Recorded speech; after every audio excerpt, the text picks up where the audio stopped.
Sarah's world revolved around Michael. She loved Michael more than life itself. He was her everything, her reason for being, her sunshine on a cloudy day. Life as a single mother wasn't easy, but she wouldn't trade it for the world. We have each other, Michael. We're a team. She worked 2 jobs. Her apartment was small, but they had each other. Michael was a good boy, mostly. He had his moments, of course. He would throw tantrums, refuse to eat his vegetables, stay up past his bedtime. Normal kid stuff. Time for your favorite story, Michael. The one about the brave knight and the fire-breathing dragon. Sarah cherished their bedtime routine. She'd read him his favorite story about a brave knight and a fire-breathing dragon. Michael would listen, eyes wide with wonder. Tell me more about the night, Mom. I love that part. Michael, what's wrong? Why are you doing this? Narrator. Michael changed. His sweet nature soured. It started subtly with small things. Michael's sweet smile seemed to vanish, replaced by a coldness that sent shivers down Sarah's spine. He stopped laughing. His once bright eyes, full of life, now seemed distant, almost empty. The tantrums became more frequent, more violent. He'd lash out, hitting and kicking. One day, Sarah found a dead bird on their doorstep, its tiny neck twisted at an unnatural angle. Michael just stared at it, a blank expression on his face. Did you do this, honey? Sarah asked, trying to keep her voice steady. Michael simply shrugged and walked away. S2. Sarah's heart ached. Was it just a phase? Sarah tried to rationalize Michael's behavior. Maybe it was just a phase. All kids went through phases, right? But deep down, a seed of doubt had been planted. She loved Michael unconditionally. He was her son. But his recent actions filled her with a creeping dread, a fear she couldn't explain. Michael, can we talk? What's going on inside your head? She tried talking to him, tried to understand what was going on inside his head. But he just stared back at her with those cold, empty eyes. One night, Sarah woke to a scratching sound coming from Michael's room. When she went to check on him, she found him sitting up in bed, whispering to the darkness. Michael, who are you talking to? But there was no answer, just the eerie whispering continuing in the darkness. I found myself constantly looking over my shoulder. The scratching sounds continued, not just in Michael's room, but throughout the apartment. Objects would move, doors would slam shut for no reason.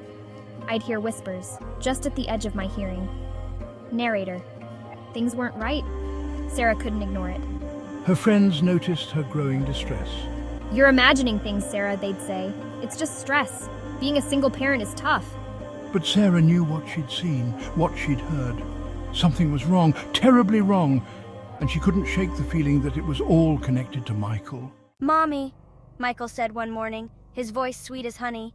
Narrator. Michael smiled. That innocent look, could it be a mask? He hadn't called her mummy in weeks. He wrapped his small arms around her, his touch unexpectedly cold. Sarah froze. She wanted to hug him back, to reassure herself that it was all just a bad dream, but something held her back. Michael looked up at me, his eyes meeting mine. And for a moment, just a fleeting moment, I saw a flicker of something dark and malevolent in their depths. Then it was gone, replaced by the innocent smile of a child. But the image was seared into Sarah's mind, leaving her with a chilling question. Was her son truly hers, or had something else taken root in his soul?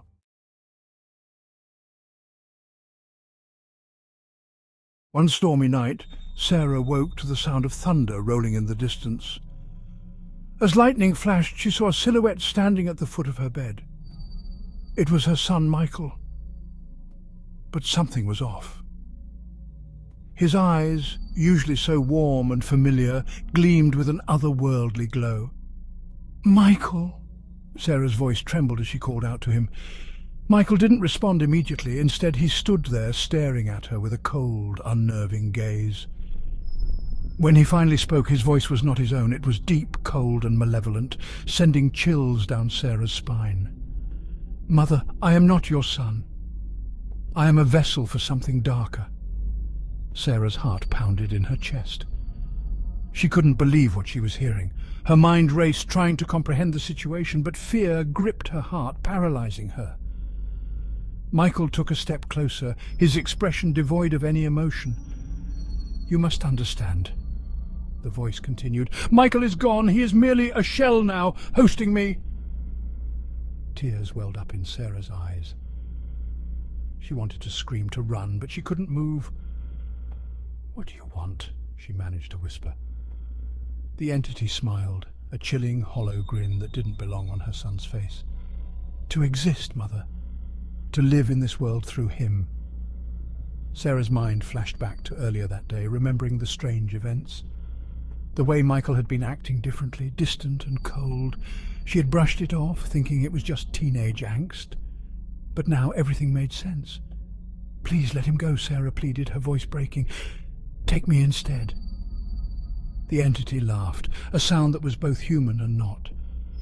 "It doesn't work that way," it said. "Michael is mine now, and soon more will join." Sarah's heart sank as she realized she was powerless to save her son. The room grew colder, the air thick with an oppressive energy. She knew she had to do something, anything, to stop this nightmare. But what? With a sudden burst of courage, Sarah leapt out of bed, racing towards Michael. But as she reached out to touch him, an invisible force threw her back, slamming her against the wall. Pain shot through her body, but she forced herself to stand. The entity's voice echoed in her mind, taunting her. "You can't save him, Mother. Accept it and join us or suffer." Sarah's resolve hardened. She wouldn't give up on her son, no matter the cost. She would find a way to break this dark presence and bring Michael back. She had to. As the storm raged on outside, Sarah whispered a silent promise to herself.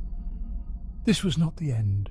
She would fight for her son, even if it meant facing the darkness head-on. And with that, the room fell silent once more, leaving Sarah to prepare for the battle of her life. Until next time, stay safe and remember, sometimes the scariest monsters are the ones hiding in plain sight.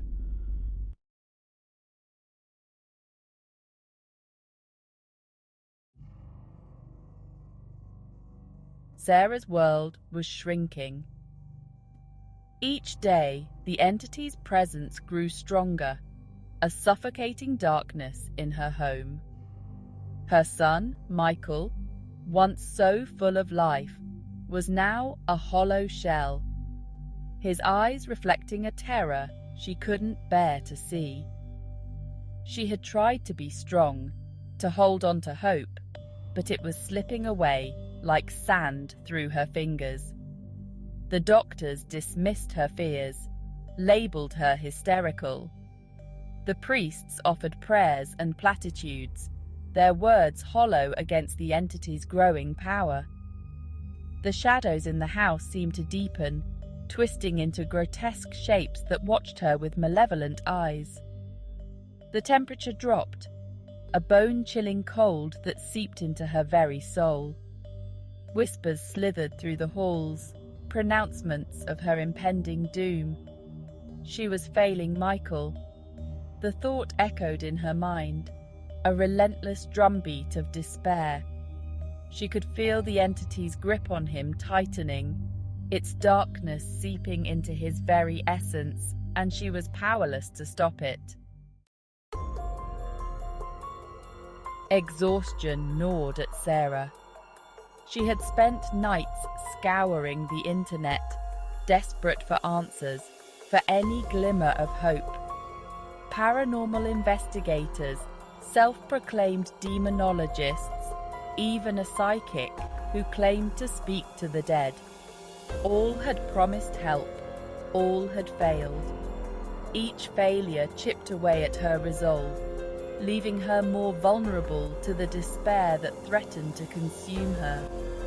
The entity seemed to feed on her fear, growing stronger with every tear she shed, every prayer that went unanswered.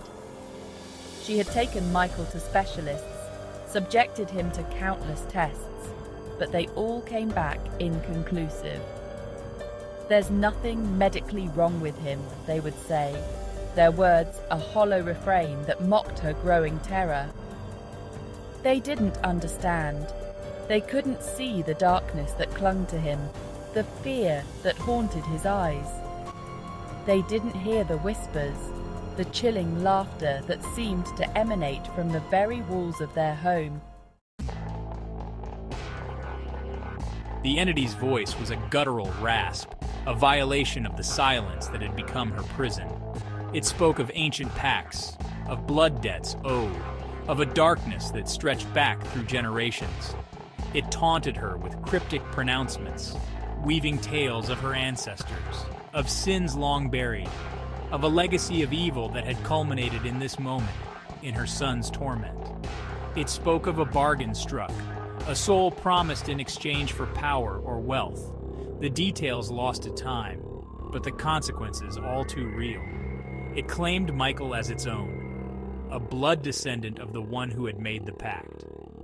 It reveled in her despair, her helplessness, its laughter echoing through the house, a chilling counterpoint to her silent screams.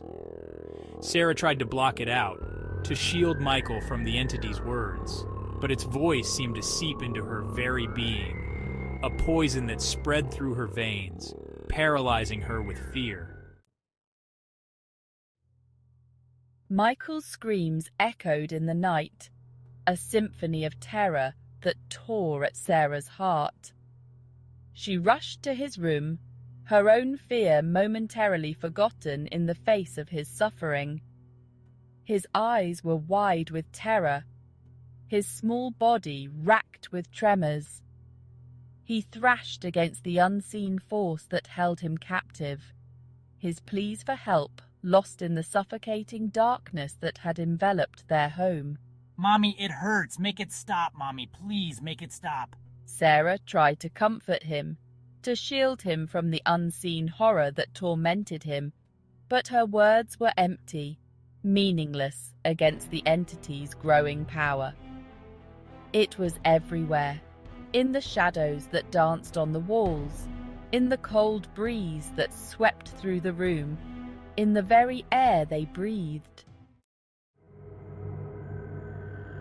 The entity's laughter echoed in the darkness, a mocking counterpoint to Sarah's despair. It had become a constant presence in their lives, a reminder of her powerlessness, her failure to protect her son. She had tried everything, exhausted every avenue of hope.